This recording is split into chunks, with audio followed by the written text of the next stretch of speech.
வணக்கம் நட்புகளே.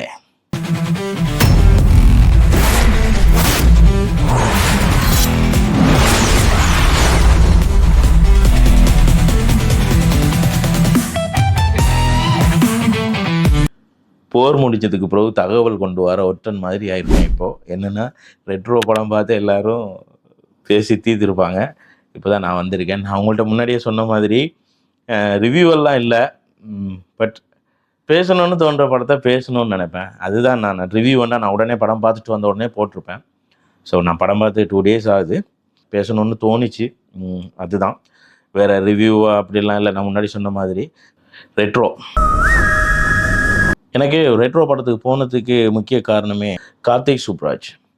கார்த்திக் சுப்ராஜோட எனக்கு அந்த ஒரு ஃபிலிம் மேக்கிங் ஸ்டைலும் அவர் செட் பண்ணுற படங்களுக்கான கலர் இருக்குல்ல, அது எனக்கு ரொம்ப பிடிக்கும். மேக்கிங் அடிச்சிக்க முடியாது மனுஷன். அதாவது இப்போது ஆஸ்பைரிங்காக ஃபிலிம் மேக்கர்ஸ் ஒரு இன்ஸ்பிரேஷனாக தான் இருந்துகிட்ருக்கார் அவர். இப்போ வர யங் டேரக்டர்ஸு ஷார்ட் ஃபிலிம் பண்ணுறவங்கள்ட்டெல்லாம் கேட்டால் யார் உங்களுக்கு இன்ஸ்பிரேஷன்னு கேட்டால் கார்த்திக் சுப்ராஜ் பேர் கண்டிப்பாக அதில் ஃபஸ்ட்டில் வரும். அந்தளவுக்கு இன்ஸ்பயர் பண்ணிகிட்ருக்காரு. இதில் என்னென்னா, ரெட்ரோ படம் பார்க்க போனதில் எனக்கு ரொம்ப பிடிச்சிருந்தது, நான் போயிட்டு உட்காரும் போதே ஒரு நம்பிக்கையோடு தான் போய் உட்கார்ந்தேன். கார்த்திக் சுப்ராஜ் படம் கண்டிப்பாக ஒரு சர்ப்ரைஸ் எலிமெண்ட் இருக்கும். எண்டில் ஒரு நம்மளுக்கு ஜஸ்ட்டு ஒரு புருவத்தை உயர்த்துற மாதிரி ஒரு சர்ப்ரைஸ் வச்சுருப்பாருன்று நான் முன்னாடியே செட் பண்ணிட்டேன். ஏன்னா த்ரூ அவுட் அவர் ஃபிலிம்ஸு மூவிஸ் எல்லாத்துலேயும் அவர் அப்படி ஒரு விஷயம் வச்சுட்டு தான் இருப்பார். சூர்யா சாரோட ஒரு ஆக்டிங் நம்மளுக்கு சொல்லவே தேவையில்ல. கொடுத்த கேரக்டர் ஒரு சிரிக்க தெரியாத ஒரு முரடன், அப்படியான ஒரு கேரக்டர் பக்காவாக பண்ணியிருந்தார். ஃபர்ஸ்ட் படத்தில் டெக்னிக்கலி சொல்லணுன்னா ஒரு சிங்கிள் ஷாட்டில் ஒரு ஃபைட் பண்ணியிருக்காங்க. If I am not wrong, அது சிங்கிள் ஷாட்னு தான் நினைக்கிறேன். அந்த சிங்கிள் ஷாட் ஃபைட் வந்து என்னை உட்கார வச்சிச்சு, பார்க்கலாம் அப்படின்னு தோணுச்சு.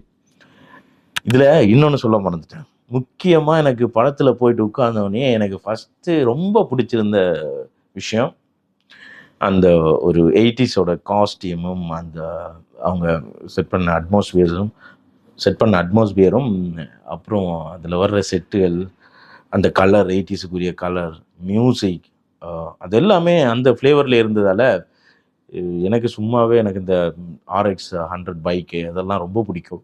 ஸோ அந்த பைக்கெல்லாம் நான் அங்கே இங்கேயும் அந்த சவுண்டு அங்கேயும் இங்கேயும் கேட்கும்போதெல்லாம் எனக்கு ஃபர்ஸ்ட் ஆஃப் முழுக்க நான் அதை ரசிச்சுட்டு தான் இருந்தேன். ஸோ அப்புறம் சொல்லப்போனால் மியூசிக் சந்தோஷ் நாராயணன். அதாவது 80ஸில் நடக்கிற கதை, ஒரு ரெட்ரோஸ் டைப் மூவி. அது வந்து அந்த ஃப்ளேவரும் போகாமல் இருக்கணும். பட் இப்போதைக்கு ஏற்ற மாதிரி மியூசிக் இருக்கணும். அதில் பர்ஃபெக்டாக மனுஷன் பண்ணியிருக்காப்புல. பிஜிஎம்லாம் சூப்பராக இருக்குது. நான் சூர்யா சாரை பற்றி முக்கியமான ஒரு விஷயம் இருக்குது, நான் அதை லாஸ்ட்டில் சொல்கிறேன் உங்களுக்கு. அண்ட் சினிமாட்டோகிராஃபி ஸ்ரேயாஸ் கிருஷ்ணா சூப்பராக இருந்துச்சு. சினிமாட்டோகிராஃபிலாம் ஒரு என்ன சொல்கிறது, ஒரு நம்ம என்ன செய்வோம், நம்ம போயிட்டு சினிமாட்டோகிராஃபி எப்படி இருக்குது, இதெல்லாம் லைட்டிங்கெல்லாம் எப்படி இருக்குன்னு பார்க்குறது உட்காரும்போது அது ஒரு எல்லாமே ஒரு பாடம் மாதிரி தான் இருந்துச்சு எல்லாம். என்னை பொறுத்த வரைக்கும் சினிமாட்டோகிராஃபி அண்ட் கலர்ஸ், லைட்டிங் எல்லாம் ரொம்ப ரசித்து பார்த்துட்டு இருந்தேன். அப்புறம் எங்கூட பார்த்து சில ஃப்ரெண்ட்ஸ் எல்லாம் வளமையாக சொல்கிற மாதிரி கதையே இல்லைன்னு சொன்னாங்க. ஆக்சுவலாக என்னை பொறுத்த வரைக்கும் இதை விட என்ன கதை இருக்குது, ஸ்ட்ராங்கான கதை உள்ள ஒன்று இருக்குது. எப்போவுமே கார்த்திக் சுப்ராஜ் உள்ள ஒரு கதை வச்சுருப்பார். ஸோ அப்படி தான் இந்த படத்துக்குள்ளே ஒரு நல்ல ஒரு கதை இருக்குது.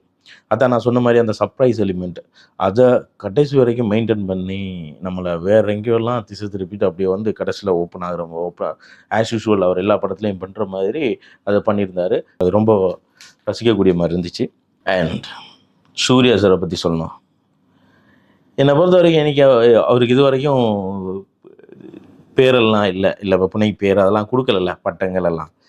இப்போ கொடுக்குறேன்னா உண்மையிலே the real king of action அப்படி கொடுக்கலாங்க.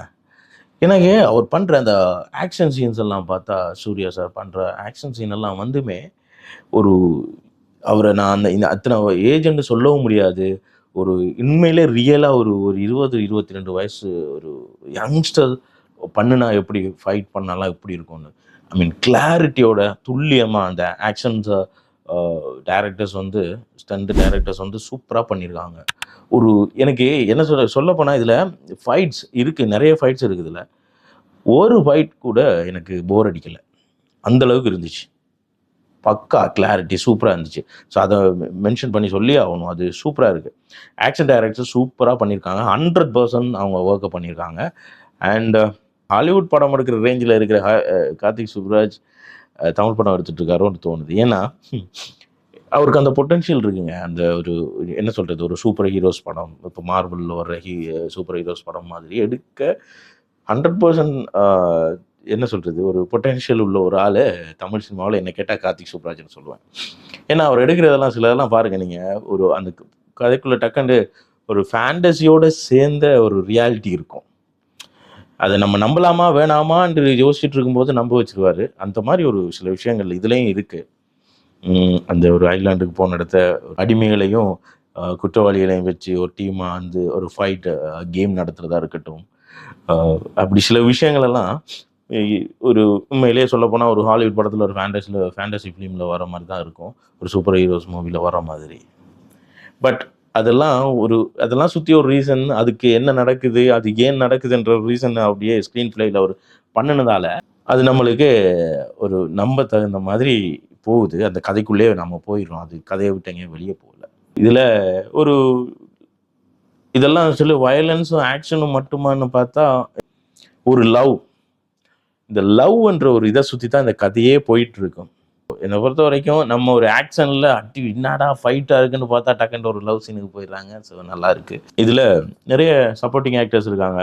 ஜெயராம் சார் காமெடி, அவர் எனக்கு ரொம்ப பிடிக்கும் ஜெயராம் சார். அவர் வந்து மலையாளத்துலேயும் சரி இதுலேயும் சரி அவர் காமெடி ஒரு யூனிக்காக இருக்கும், நல்லா இருக்கும் பார்க்குறதுக்கு. ஆக்டர் ஜோஜி ஜார்ஜ் சூப்பராக பண்ணியிருக்காரு.